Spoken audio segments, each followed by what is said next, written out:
नमस्कार, आप देख रहे हैं बिस्तक। मैं और रजत देवगन। आज जब बाजार की शुरुआत होने जा रही थी तो अंतर्राष्ट्रीय संकेत कोई बहुत बढ़िया थे नहीं। अमेरिकन मार्केट ऊपरी स्तरों पर हल्के होकर बंद हुए थे और एशिया बाजारों का मूड माहौल भी बड़ा मिला जुला था।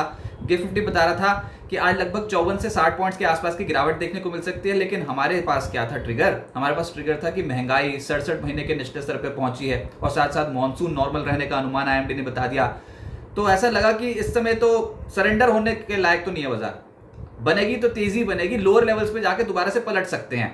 तो कॉन्फिडेंट थे ट्रेडर्स आज के सत्र में। अब हुआ क्या कि गिफ्ट निफ्टी तो बता रहा था कि लाल निशान में खुल गए हम हरे निशान में। 16 पॉइंट्स के आसपास का गैप अप देखने को मिला। उसके बाद पता नहीं लगा ऊपर जाना कि नीचे। बाजार बिल्कुल एक सीमित दायरे में कामकाज करता हुआ नजर आया। दिन का लो लगाया 23,273, फिर से समझ में आया 23,250 तो तोड़ ही नहीं रहे, तो जाते जाते एकदम से तेजी बनी। 23,452 आज के दिन का हाई है। क्लोजिंग आई है 23,437 के लेवल की। 108 पॉइंट्स के गेंस के साथ आज भी निफ्टी बंद हो गया। लगातार तीसरा ट्रेडिंग सेशन जब हरे निशान की क्लोजिंग दिखा दी। लेकिन ये बात सही है कि पिछले 3 ट्रेडिंग सेशंस से 1000 पॉइंट से ज्यादा की तेजी आप निफ्टी पे देख चुके हो, तो कहीं ना कहीं थकावट जरूर महसूस होती है मार्केट पे, लेकिन सरेंडर बिल्कुल करने को तैयार नहीं है मार्केट। निफ्टी बैंक 738 पॉइंट्स के तगड़े गेन, सबसे ज्यादा खरीदारी तो बैंकिंग स्टॉक्स में ही हुई है। तो 53,117 के लेवल पे बंद हुआ है निफ्टी बैंक। कल भी बहुत तेज चला था और आज भी आउट परफॉर्म कर गया। सेंसेक्स 309 अंकों की तेजी के साथ 77,044 के लेवल पे हुआ है बंद। 33 शेयर निफ्टी के चढ़ गए, 17 गिरे। ब्रॉडर मार्केट्स में भी तेजी थी, जिसमें 2068 शेयर चढ़े, 834 शेयर एनएससी के गिरे। लेकिन जो निफ्टी पे सबसे ज्यादा तेज हुआ वो था इंडसइंड बैंक। अब बाहरी ऑडिटर की एक रिपोर्ट आ गई, बाहरी जांच एजेंसी जो बिठाई थी, जिसमें वो डेरिवेटिव कॉन्ट्रैक्ट्स के लिए जांच बिठाई गई थी। उसमें जो भी डैमेज की बात हुई, जो बाजार अनुमान लेकर चल रहा था उससे कम मॉनेटरी टर्म्स में डैमेज की बात निकल के आई। और इंडसइंड बैंक आज के सत्र में बहुत ही तगड़ा दौड़ा, लगभग 6.25% ऊपर रहा ये स्टॉक। फिर एक्सिस बैंक 4.25% ऊपर, ONGC 3.5% चढ़ गया। ट्रेंट का स्टॉक भी चढ़ा और अदानी पोर्ट्स भी आज चढ़ते हुए नजर आए। निफ्टी लूजर्स में मारुति, हिंडाल्को, टाटा मोटर्स, इन्फोसिस, NTPC जैसे स्टॉक्स हल्के हो गए। कल ऑटोज बहुत तेज हो गए थे, आज ऑटोज में ही मुनाफा वसूली देखने को मिली और इन्फोसिस के नतीजे आने हैं कल। उससे पहले इन्फोसिस आज थोड़ा ढीला पड़ गया। F&O गेनर्स में इंडसइंड बैंक, आज तो इंडसइंड बैंक ने जबरदस्त चाल दिखाई है। IndusInd bank in fact 2 trading session से बहुत अच्छे तेजी के साथ बंद हुआ है। 7% चढ़ा है दो सत्रों में। तो इंडसइंड बैंक आज के सत्र में आउट परफॉर्म कर गया वायदा कारोबार पे भी। फिर NBCC एकाएक चल गया 0.25% ऊपर। इरडा का स्टॉक पोस्ट नंबर चला, प्री नंबर्स भी चला था। नतीजों से एक दिन पहले भी देखो तो 8% की तेजी थी और आज भी 5.5% की तेजी स्टॉक ने दिखाई। फिर PSU बैंक्स में अच्छी खरीदारी थी, निजी क्षेत्र के बैंक्स भी चढ़े, आउट परफॉर्म करके वायदा कारोबार पे इंडियन बैंक और एक्सिस बैंक। F&O लूजर्स में जायडस लाइफ 7% नीचे। MGL का स्टॉक आज 5% नीचे, क्योंकि गैस एलोकेशन कम हुआ है गैस डिस्ट्रीब्यूशन कंपनियों को आज से, तो उसके कारण MGL जैसे स्टॉक में आज बहुत तगड़ी गिरावट आई। बाजार खुलते ही ढेर हो गया था ये तो। उसके बाद ल्यूपेन, सोना कॉमस्टार, ट्यूब इन्वेस्टमेंट 2.5% से 4% गिर गए। मिड कैप गेनर्स में JBM ऑटो, ई व्हीकल्स, इलेक्ट्रिक व्हीकल से जुड़ी जो कंपनियां थी JBM ऑटो और इलेक्ट्रा, इन स्टॉक्स में अच्छी तेजी बनी। JBM ऑटो 11% ऊपर रहा। फिर GMDC एक स्टॉक जहां पर 10% के गेंस आए। डोम्स स्टेशनरी से जुड़ी जो कंपनी है वहां पर 9.5% के गेंस। इंजीनियर्स इंडिया 8.5% चढ़ा है। फिर NTPC ग्रीन में एकाएक तेजी बनी और 7% ऊपर आ गया। एमक्योर 6% चढ़ा है। SW solar, IREDA, JNK bank, Aegis chemical 5% से 5.5% के रिटर्न्स इन स्टॉक्स में। मिड कैप लूजर्स में साइक लाइफ साइंसेस, एस्ट्राजेनेका 4% से 5% नीचे। हेल्थ केयर स्टॉक्स में मुनाफा वसूली आए। रेनबो और फोर्टिस जैसे स्टॉक हल्के हो गए और उनो मिंडा एक और स्टॉक जहां पर 3% के आसपास का डेंट पड़ गया। सेक्टर स्पेसिफिक बैंक्स, जिसमें PSU बैंक सबसे तेज चले हैं।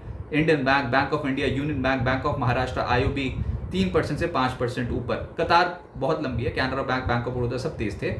फिर प्राइवेट बैंक्स में इंडसइंड बैंक तो है ही 0.7% ऊपर। फिर एक्सिस बैंक 4.25% चढ़ा है। बंधन bank, yes bank, IDFC first bank 2% से ज़्यादा चढ़े। HDFC बैंक और ICICI बैंक भी चढ़े हैं। इस हफ्ते नंबर्स आने वाले हैं HDFC बैंक और ICICI बैंक के।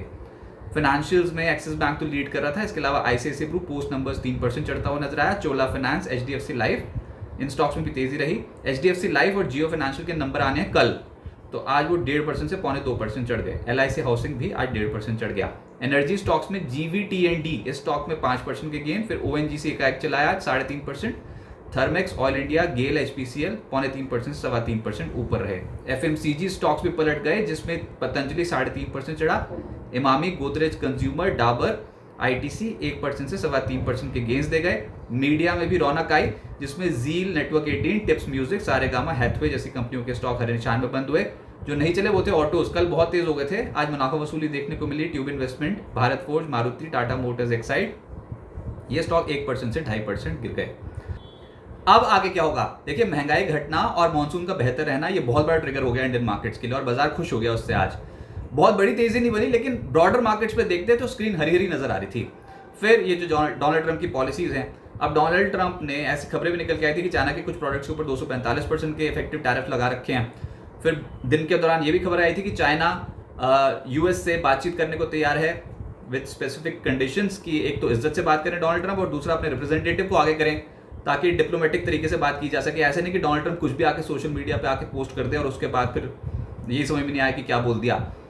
तो ढंग से बात करें, ये बात निकल के आई थी। अब देखते हैं, दोनों हाथी आपस में भिड़े हुए हैं चाइना और यूएस, तो किस तरीके के समझौते होते हैं, क्या कुछ नेगोशिएशंस होती हैं, लेकिन इसका असर तो ग्लोबल मार्केट्स पे पड़ेगा ही पड़ेगा। अमेरिकन मार्केट्स के मूड माहौल को देखना होगा। और कल एनवीडिया का शेयर 6.25% टूट गया था। वो कह रहे हैं कि $5.5 बिलियन का चार्ज लगेगा, बीती तिमाही में उनको देना पड़ेगा। कुछ चिप्स जो हैं वो जो एक्सपोर्ट करते थे उसके लाइसेंस के लिए उनको इतनी भारी रकम जो चुकानी पड़ी, उसका असर देखने को मिलेगा।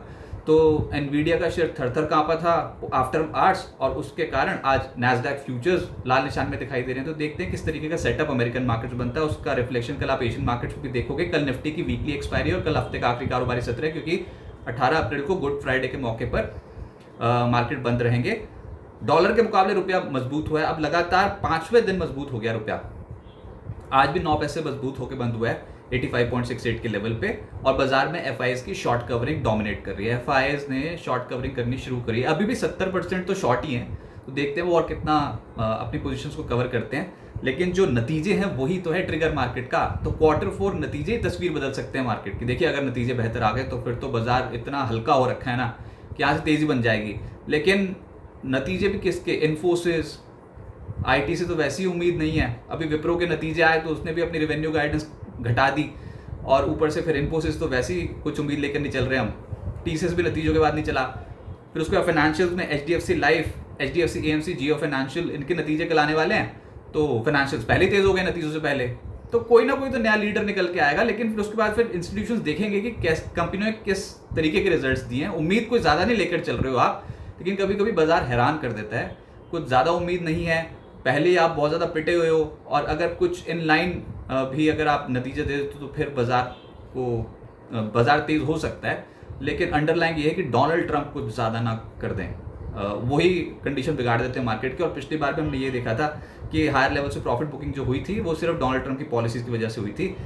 बेहतर नतीजों वाली कंपनियों पर ही दाव लगेगा, जिनके खराब आएंगे तो फिर वहां पर एक्सीडेंट्स भी देखने को मिलेंगे मार्केट पे। तो ये रिजल्ट सीजन इतना आसानी से जाने वाला है नहीं। निफ्टी पर 23,200 23,250 अभी सपोर्ट की तरह एक्ट कर रहा है। इस लेवल के नीचे तो हम गए नहीं आज, और ऊपर 23,500 की स्ट्राइक पे कॉल राइटर्स बहुत ज्यादा जमकर बैठे हुए हैं। तो 23,500 तो एक अड़चन है, एक रेजिस्टेंस है, और उसके ऊपर एक स्विंग लेवल है 23,869। ये 23,869 ऐसा बैरियर है मार्केट के लिए। यहाँ पर पिछली बार पहुंचे थे और उसके बाद धड़ करके मार्केट टूटा था, सीधा पहुंचा था 21,743। तो ये जो लेवल है 23,869 तो बहुत ही क्लोजली वॉच हो रहा है। 2 बार अटेम्प्ट कर चुके हैं हम ये 23,800 23,850 वाला लेवल। ये इतना आसानी से क्रॉस होता नहीं। तो अब धीरे धीरे करके आप रेजिस्टेंस जोन्स की तरफ पहुंच तो रहे हो, तो क्या करना चाहिए? लपक के तो ना खरीदें। कोई गिरावट आ जाए तभी पोजीशन बनाए। पोजीशन तेजी की बनेगी ऐसी मार्केट में, क्योंकि अभी सरेंडर कहाँ कर रहे हो। ब्रॉडर मार्केट्स पे आप देख रहे हो कि पार्टिसिपेशन बहुत ही स्ट्रांग देखने को मिल रहा है।